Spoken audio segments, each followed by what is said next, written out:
राधे कृष्णा दोस्तों। तो चलिए हम आज की कहानी को शुरू करते हैं। एक छोटा सा गांव था जो बहुत ही शांत और साधारण सा था।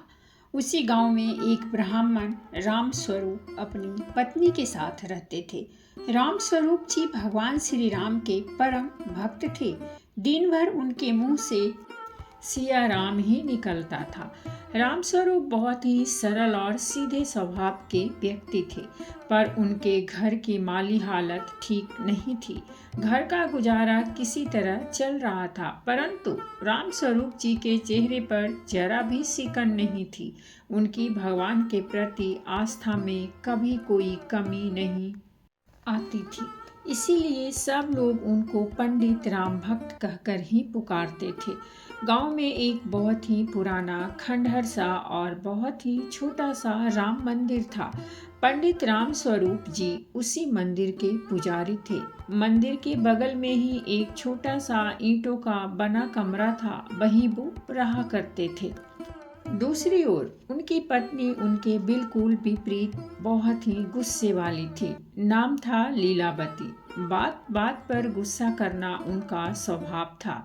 भगवान की पूजा पाठ से लीलावती का दूर दूर तक का रिश्ता नहीं था। यहाँ तक कि वो कभी मंदिर में झांकती तक नहीं थी। पंडित राम स्वरूप रोज सुबह सुबह सूर्योदय से पहले ही उठ जाते और स्नान करके घंटों पूरी भक्ति भाव और श्रद्धा से भगवान की पूजा करते और फिर पत्नी से भगवान के भोग की थाली लगाने को कहते।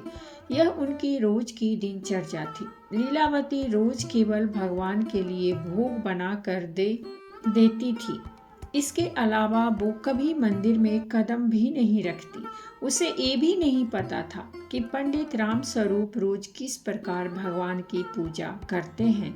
उसे इन सब बातों में कोई दिलचस्पी नहीं थी। वो तो दिन भर घर के कामों में ही व्यस्त रहती थी।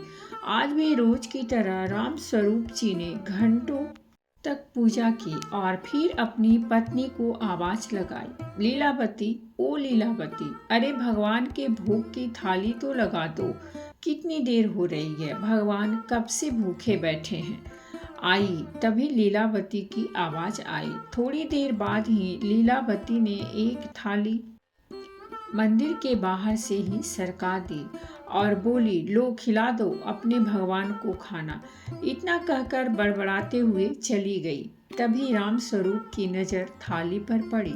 थाली में सिर्फ गुड़ और रोटी ही रखी थी। यह देख उन्हें समझते देर न लगी कि आज खाने के लिए कुछ नहीं बचा है।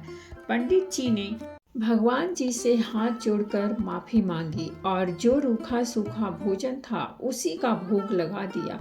रामस्वरूप पूजा करने के बाद जब बाहर आए तो लीलावती आंगन का झाड़ू लगा रही थी, साथ ही कुछ बड़बड़ा रही थी।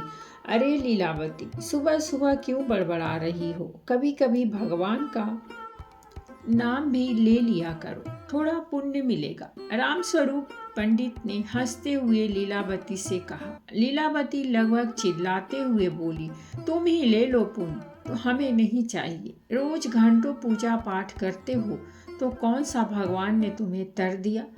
घर में खाने को दाना नहीं है, जो था वो भी तुम्हारे भगवान को खिला दिया। अब खाली हवा खाकर अपना पेट भर लो।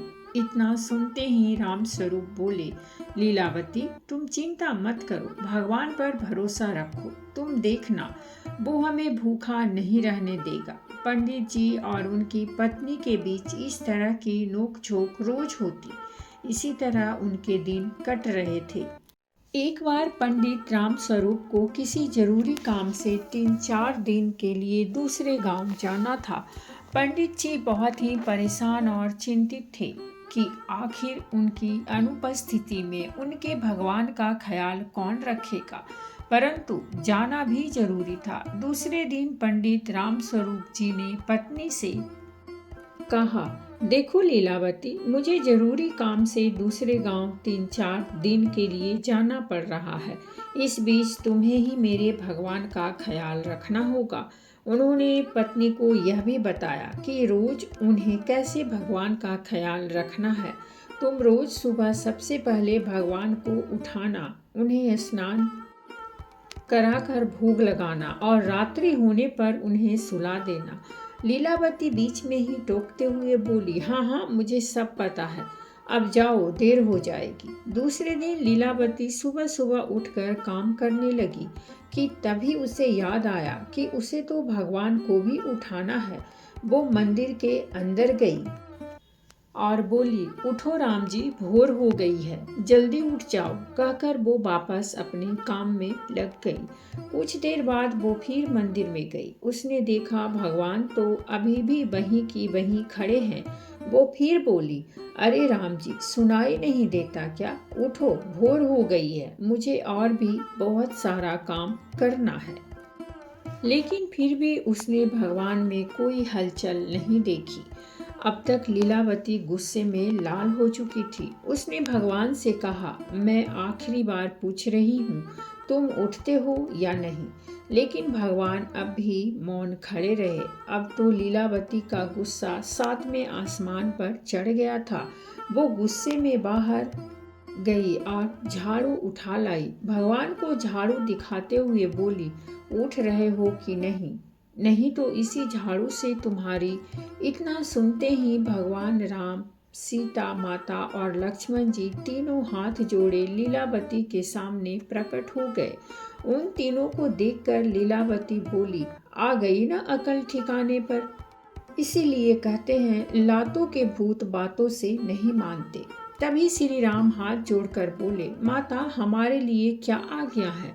जाओ, कुएं पे जाओ और स्नान कर लो। अब तक मैं भोजन तैयार कर लेती हूँ। और सुनो, अपने वस्त्र भी धो लेना, मेरे पास बहुत काम है। जो आज्ञा माता। कहते हुए श्री राम, माता सीता और लक्ष्मण जी तीनों कुएं की ओर चल दिए।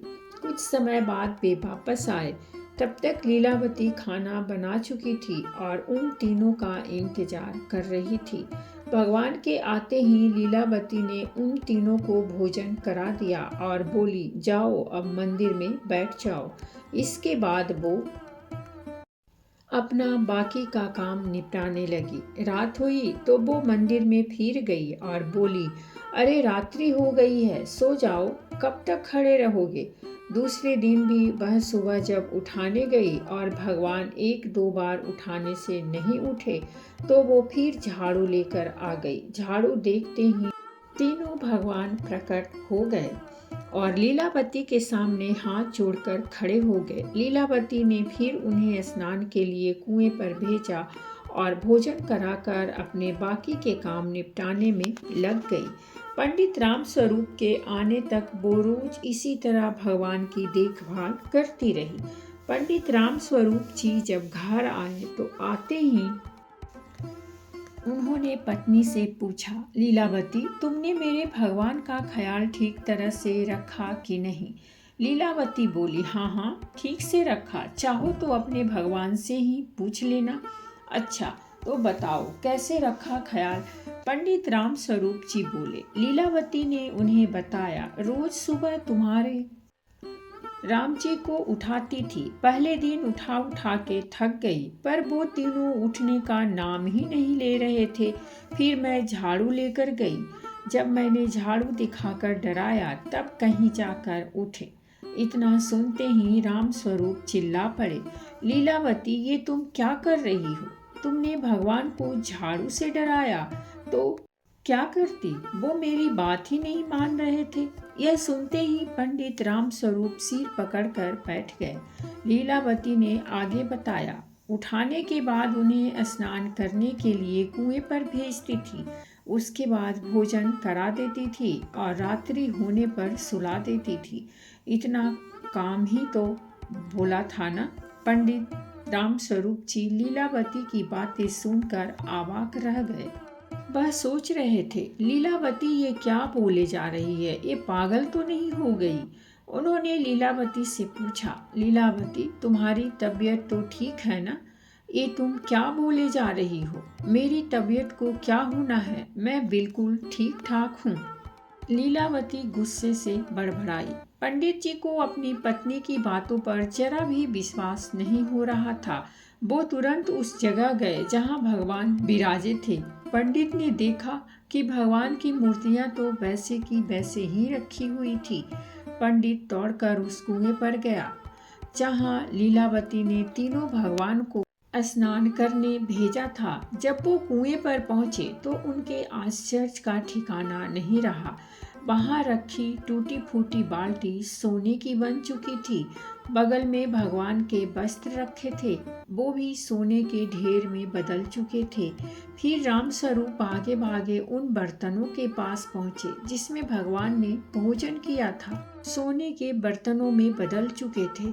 अब तक रामस्वरूप को यकीन हो चुका था कि लीलावती सही कह रही थी।